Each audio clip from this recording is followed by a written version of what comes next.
কুকুরের মতো হাঁটা, কুকুরের মতো বসা। ভিডিওটা দেখলে প্রথমে মনে হবে এ আবার কি কাণ্ড।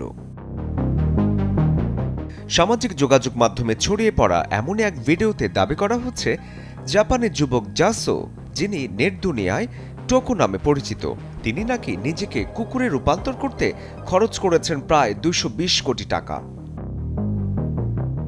অনেকে এখানেই ধাক্কা খেয়েছেন, মানুষ কিভাবে কুকুর হবে? রহস্যটা লুকিয়ে আছে একটি পোশাকে। জাপানের বিশেষ প্রভাব ও বিনোদন সরঞ্জাম নির্মাতা প্রতিষ্ঠান জেপেট তৈরি করেছে তার জন্য বিশেষ একটি কুকুরের কস্টিউম, যা কোলি জাতের কুকুরের আদলে মানুষের শরীরের সঙ্গে মানানসই করে প্রস্তুত করা হয়েছে।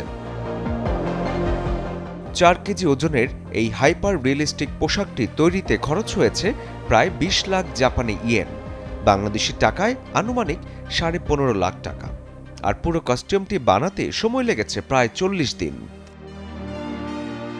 তবে 220 কোটি টাকার হিসেব মিলবে কস্টিউম থেকে শুরু করে টোকোর প্রতিদিনের জীবনযাপনের সবকিছু নজরে আনলে, যেমন 4 পায়ে হামাগুড়ি দিয়ে ঘুরে বেড়ানো, গলায় বেল বেঁধে রাস্তায় হাঁটা, এমনকি পার্কে গিয়ে আসল কুকুরদের সাথেও ভাব জমানোর চেষ্টা। তবে কস্টিউমটি এতটাই বাস্তবসম্মত যে ভিডিও দেখে কিছু মানুষ যে বিভ্রান্ত হচ্ছেন না তা নয়। শরীফুল হক, চ্যানেল 24।